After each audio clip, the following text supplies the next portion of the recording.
Hello everyone, welcome back to রিমিস kitchen. আজ নিয়ে এসেছি এমন একটা রেসিপি, ইন্ডিয়ার ফেমাস একটা রেসিপি, এঁচোড় রেসিপি, যেটা ভেজ নন ভেজ সবার কাছে সমানভাবে গুরুত্বপূর্ণ। আজ আমি দেখিয়েছি চিংড়ি এঁচোড়। এই এঁচোড়টাকে বিভিন্নভাবে বিভিন্ন রকমভাবে বানানো যায়, এর প্রচুর রেসিপি আছে। অবশ্যই ধীরে ধীরে দেখাবো। আমার চ্যানেলের নতুন ভিউয়ার্স হলে অবশ্যই একটা লাইক করবেন, শেয়ার করবেন, কমেন্ট করবেন, সাবস্ক্রাইব করতে ভুলবেন না। পাশে থাকা বেল আইকন অবশ্যই প্রেস করবেন। চলুন দেখে নিই আজ আমি যে চিংড়ি এঁচোড় বানালাম সেটা কিভাবে বানাচ্ছি সেটা আমি দেখাচ্ছি। এখানে আমি এঁচোড়টাকে এইভাবে কেটে নিয়েছি, নিয়ে খুব ভালোভাবে ধুয়ে নিয়েছি, একদম কচি এঁচোড় নিয়েছি। আর আমি এখানে আলুটাকে এমনি ডুমো ডুমো করে কেটে নিয়েছি। নিয়ে চলুন এবার রেসিপিটা স্টার্ট করি। আমি কড়াইয়ে একটু পরিমাণ মতো তেল দিয়ে দিচ্ছি।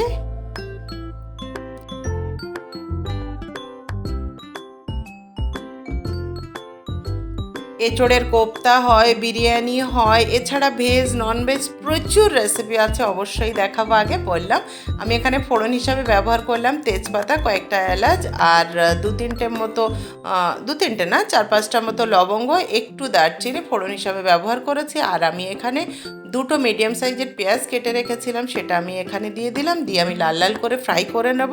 আমি জিরাটা ফোড়ন হিসাবে দিতে ভুলে গেছি, সেটা তো আমি অবশ্যই এই রেসিপিতে দিই। তো আমার পেঁয়াজটা লাল হয়ে গেলে আমি দেখাচ্ছি জিরাটা পরেও ফোড়ন দিতে পারি, কিভাবে সেটা দেব সেটাও নিশ্চয়ই একটা শেখার জিনিস, অনেকে জানেন না হয়তো, তো দেখাবো সেটা। খুব দারুণ রেসিপি। এই ধরনের একটা রেসিপি সাথে থাকলে মাছ মাংসের কোনো প্রয়োজনই হয় না, জাস্ট এঁচোড় হলো মানে ব্যাস হয়ে গেল সেদিনের মতো, আর বিশেষ কিছুর প্রয়োজন হবে না। এমন একটা ইয়াম্মি দারুণ একটা রেসিপি। আমি এখন পেঁয়াজটা মোটামুটি লাল লাল করে ভাজা হয়ে গেছে, আমি পেঁয়াজটাকে সাইডে সরিয়ে দিলাম, দিয়ে আমি ফাঁকা করে নিলাম। নিয়ে মাঝখানে আমি জিরার ফোড়নটা দিয়ে দিয়েছি, দিয়ে আমি ফোড়নটাকে খুব ভালোভাবে দেখুন জিরাটাকে ফ্রাই করে নিলাম। এবার পেঁয়াজটা ওর সঙ্গে আর একটু মিক্স করে নিচ্ছি, নিয়ে আর একটু লাল লাল করে নিচ্ছি। একদম মাংসের মতোই রান্না করতে হয়। পেঁয়াজটা এখানে যদি লাল না করা হয় তাহলে কিন্তু টেস্ট হবে না এঁচোড়টার। প্রত্যেকটা স্টেপ কিন্তু ফলো করার মতো। আমি এখন চিংড়ি মাছগুলো খুব ভালোভাবে বেছে ধুয়ে রেখেছিলাম, সেটা এখানে দিলাম। আমি চিংড়ি মাছের আমি খোসাটা রাখি না, অনেকে রাখে, সেটা রাখতেই পারেন, কারণ আমার পিঠের কালো অংশটা বের করতে মুশকিল হয়, তো আমি ওটা রাখি না। আমি একটু জাস্ট লবণ দিলাম, এখানে বেশি লবণ মশলা দেওয়া যাবে না, তাহলে কি হয় চিংড়িটা পুরোটাই সোপ করে নেবে আর ভীষণ বাজে একটা টেস্ট হবে, চিংড়িটা একদম নোনতা হয়ে যাবে। আমি খুব ভালোভাবে চিংড়িটা পেঁয়াজের সঙ্গে ভেজে নিলাম। এই প্রসেসে করে দেখবেন দারুণ টেস্টি হয় খাবারটা। আর আমি এখানে দিয়ে দিয়েছি 1 চামচ আদা রসুন পেস্ট করে রেখেছিলাম, সেটা আমি এখানে দিয়ে দিলাম। দিয়ে একটু কষিয়ে নিচ্ছি চিংড়ি মাছের সঙ্গে আদা রসুনটাকে।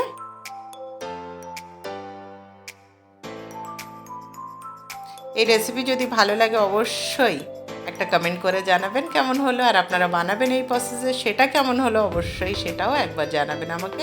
আমি মশলাটা চিংড়ি মাছের সঙ্গে খুব ভালোভাবে কষিয়ে নিয়েছিলাম, নিয়ে তারপরে আমি যে আলু আর এঁচোড়টা কেটে ধুয়ে রেখেছিলাম সেটা আমি এখানে দিয়ে দিলাম। দিয়ে এটাকে আমি খুব ভালোভাবে কষাবো। আমি কিন্তু এখন লবণ দেব না, তাহলে জল ছেড়ে দেবে, আমি লাল লাল করে কষিয়ে নিতে পারবো না, তার জন্য লবণটা আমি পরে দেব। এছাড়াও আমার চ্যানেলে প্রচুর রেসিপি আছে, গিয়ে একবার দেখতে পারেন। ভালো লাগলে অবশ্যই একটা লাইক কমেন্ট করে আসবেন, তাহলে বুঝতে পারবো বন্ধুরা আমার সাথে আছেন।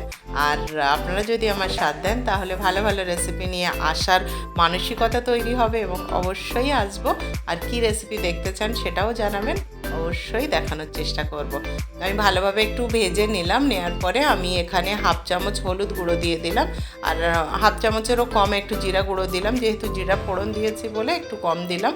আর ধনিয়া পাউডার দিয়ে দিলাম 1/2 চামচ, আর আমি লাল লঙ্কা গুঁড়ো এখানে দিয়ে দিয়েছি। আপনারা এখানে লঙ্কা গুঁড়োটা যেমন খান সেই পরিমাণেই ব্যবহার করবেন। তবে চিংড়ি এঁচোড়টা একটু ঝাল ঝাল হলে আমার বেশ ভালো লাগে, তো আপনারা সেটা বুঝে করবেন কেমন ঝাল ঝাল খেতে চান তার উপরে। দেখুন কি দারুণ একটা কালার চলে এলো। এইভাবে যদি ভেজে না নেওয়া যায় তাহলে কিন্তু ভালো টেস্ট হবে না। তো দেখুন আমার এঁচোড়টাকে আমি খুব ভালোভাবে ভেজে নিয়েছি, নেওয়ার পরে এবারে আমি লবণটা দিলাম যাতে জলটা ছাড়ে এবারে। তার ফলে আমি আরেকটু কষানোর সুযোগ পাবো। আমি খুব ভালোভাবে আবারও কষিয়ে নিচ্ছি। একদম মাংসের মতোই রান্নাটা করতে হয়। এখানে মাংসের জায়গায় এঁচোড় আর ওখানে মাংস। যত কষাবেন ততটাই কিন্তু টেস্টি হবে এবং গ্রেভিটা খুব স্মুথ হবে। পেঁয়াজগুলো একদম স্মুথ হয়ে যাবে। আমার কষানো হয়ে গেছে। আমি এবারে পরিমাণ মতো একটু জল দিয়ে দিলাম। আমি এখানে দুবার জল দিয়ে কষিয়ে নিচ্ছি, কারণ একবার কষালে আমার যেন মনে হয় কেমন একটা আঠার গন্ধ থাকে। কিন্তু আমি যে প্রসেসে রান্নাটা করছি, একবার রান্নাটা করে দেখবেন, অসাধারণ টেস্ট হয়। একদম মাংসের স্বাদে এঁচোড়ের টেস্ট এখানে পাওয়া যাবে। তো কেমন হলো রেসিপি অবশ্যই আমার জানাবেন কমেন্ট করে, তাহলে বুঝবো রেসিপি দেখেছেন এবং ভালো লেগেছে। আর আপনারা বানিয়েও কেমন হলো সেটা অবশ্যই আমাকে একবার জানাবেন। আমি যে জলটা দিয়েছিলাম সেটা একদমই কমে গেছে। আমি আর একটু কষিয়ে নিচ্ছি। 80% গলে গেছে। আর একটু গলানোর জন্য আমি একটু নাড়িয়ে চাড়িয়ে নিচ্ছি। এতে কি হয়, পেঁয়াজ মশলাগুলো খুব স্মুথ হয়, অথচ আলু আর এঁচোড়টা কিন্তু ভাঙবে না। আমি চাই না, মানে আমার ভালো লাগে না অ্যাকচুয়ালি এঁচোড় আর আলুটা ভেঙে একদম কেমন একটা মিক্সড সবজির তরকারি হয়ে যাক, সেটা আমার ভালো লাগে না। আমি একটু গোটা গোটা এঁচোড় আলু থাকাটাই পছন্দ করি। তার ফলে আমি খুব হালকা হাতে নাড়িয়ে নিই এবং বেশি মিক্স করি না, যাতে ভেঙে না যায়। আমার কষানো হয়ে গেছে। আমি এখানে আরেকটু জল দিয়ে দিচ্ছি। দিয়ে ঢাকা দিয়ে আমি আরও কিছুক্ষণ রান্নাটা করব। করে ফিরে এসে বেশি আর কিছু নয়, একটু গরম মশলা দিয়ে দিলেই আমার রান্নাটা কমপ্লিট হয়ে যাবে। আমার চ্যানেলে এছাড়া প্রচুর রেসিপি আছে। সবজি বলুন, চিকেন বলুন, কাবাব বলুন, মিষ্টি রেসিপি, প্রচুর রেসিপি আছে। একবার চ্যানেলে গিয়ে দেখবেন, অবশ্যই ভালো লাগবে। কিভাবে টবে কাবাব বানাবেন সেই প্রসেসও আমি এখানে শিখিয়েছি। দারুণ কাবাব হয়, একদম রেস্টুরেন্টকে হার মানাবে কাবাব। মানে এত সুন্দর টেস্ট এবং কাঠকয়লার যে সুন্দর একটা গন্ধ, মাটির যে একটা গন্ধ, সেটা কিন্তু ঘরে বসেই কাবাব বানাতে পারবেন। এবং আঁচ জ্বালানোটা খুব ইজি, সেই পদ্ধতিও আমি এখানে দেখিয়েছি। একবার গিয়ে দেখবেন, ভীষণ ভালো লাগবে। আমি চিকেন কাবাব দেখিয়েছি, মাটন কাবাব ওইভাবেই আমি দেখিয়েছি। এঁচোড়টা একদমই গলে গেছে দেখুন।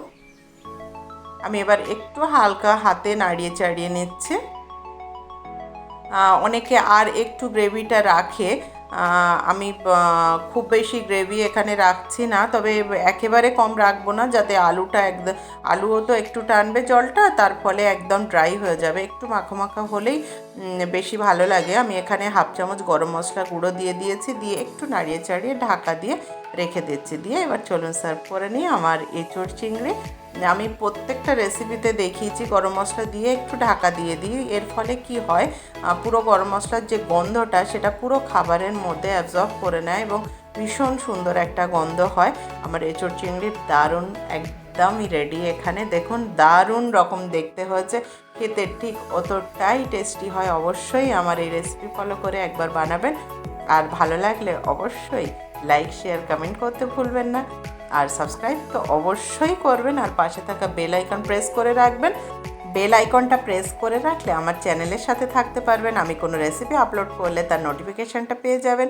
আমার পুরো রেসিপি দেখার জন্য অসংখ্য ধন্যবাদ।